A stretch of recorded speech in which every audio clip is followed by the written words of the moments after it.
शहर को साफ और प्रदूषण मुक्त रखने के लिए राज्य सरकार और भी सख्त कदम उठाने जा रही है।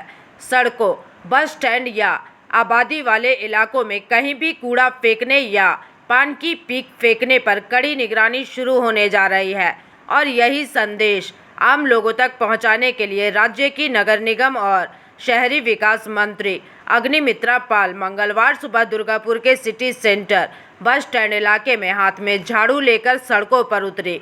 इस दिन निर्मल बंधु निर्मल साथी के साथ एक खास सफाई और जागरूकता कार्यक्रम आयोजित किया गया था। कार्यक्रम में जिला मजिस्ट्रेट पन्नम बलम एस, दुर्गापुर नगर निगम कमिश्नर अबुल कलाम आज़ाद इस्लाम, शहरी विकास विभाग के कई अधिकारी और निर्मल बांग्ला से जुड़े कार्यकर्ता मौजूद थे। मंत्री ने सुबह से ही सिटी सेंटर बस स्टैंड इलाके में सफाई अभियान में हिस्सा लिया। उन्होंने खुद में झाड़ू लेकर कई दुकानों के सामने जमा कचरे को साफ किया। उन्होंने दुकानदारों से बात की और उनसे साफ सफाई रखने की अपील की है। इतना ही नहीं, उन्होंने बस स्टैंड से सटे कुछ गैरेज पर भी दौरा किया। उन्होंने वहां के कर्मचारियों को चेतावनी दी कि कचरा सड़क पर या सीवर में ना फेंका जाए। पर्यावरण और लोगों की सेहत के हित में सभी को जागरूक होना चाहिए। मंत्री ने इस दिन बस ड्राइवरों और ट्रांसपोर्ट कर्मचारियों को भी चेतावनी दी है। उन्होंने साफ कहा कि अगर लोग बस की खिड़की से या सड़क पर पान की पीक, प्लास्टिक, बोतलें या कोई और कचरा फेंकते हैं तो उन पर सख्त कार्रवाई की जाएगी। उनका कहना है कि प्रशासन के साथ साथ आम लोगों को भी साफ शहर बनाने के लिए आगे आना चाहिए।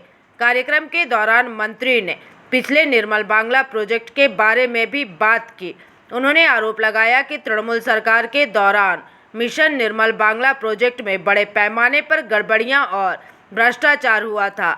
उस समय हर घर को दी जाने वाली बाल्टियों को लेकर भी भ्रष्टाचार के आरोप लगे थे। नतीजतन ये प्रोजेक्ट कई जगहों पर लगभग औंधे मुंह गिर गया। इस दिन डिस्ट्रिक्ट मजिस्ट्रेट और अर्बन डेवलपमेंट डिपार्टमेंट के अधिकारियों को संबोधित करते हुए मंत्री ने अपनी बातें रखी। निर्मल बंधु एवं निर्मल साथीদের নিয়ে আজকে দুর্গাপুরে বাস স্ট্যান্ডে এসেছি।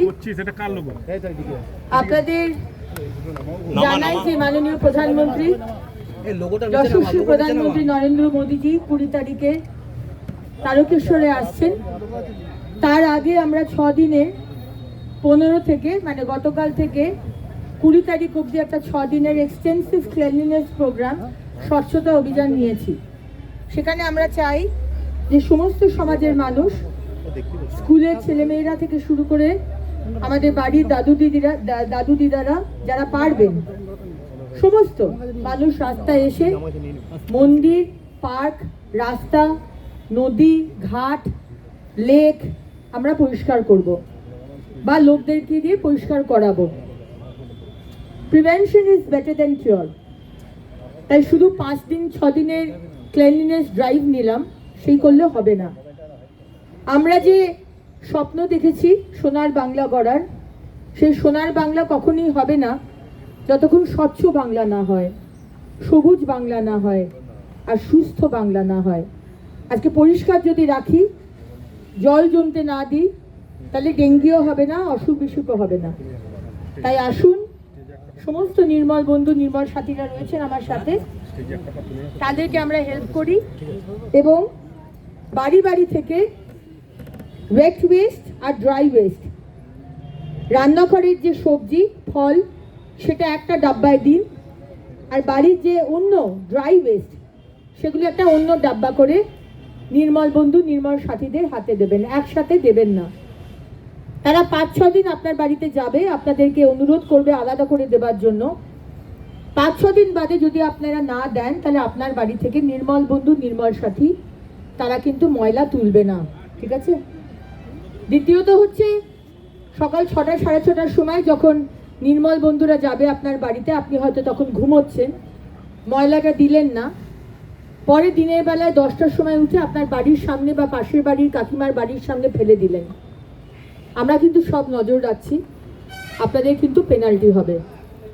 তাই আসুন, পেনাল্টি যাতে না দিতে হয়, 1 সেপ্টেম্বর থেকে কেউ রাস্তাতে থুতু ফেলবেন পানের পিক ফেলবেন, ওই পানের মশলার প্যাকেটগুলো ফেলবেন, চিপস খাবেন চিপস ফেলে দেবেন, বা দামি দামি গাড়িতে যাবেন গাড়ির জানলাটা খুলে রাস্তায় ফেলে দেবেন, বাস থেকে ফেলে দেবেন, আমরা কিন্তু নজর রাখছি, পেনাল্টি হবে এবং মিনিমাম পেনাল্টি 100 টাকা থেকে শুরু হবে। তাই আসুন, সরকারকে যাতে পেনাল্টি না দিতে হয়, আমরা সবাই মিলে কাঁধে কাঁধ মিলিয়ে আমরা আমাদের শহর, আমাদের রাজ্যটাকে পরিষ্কার রাখি। दुर्गापुर से निमाई दास की रिपोर्ट, PVTV न्यूज़।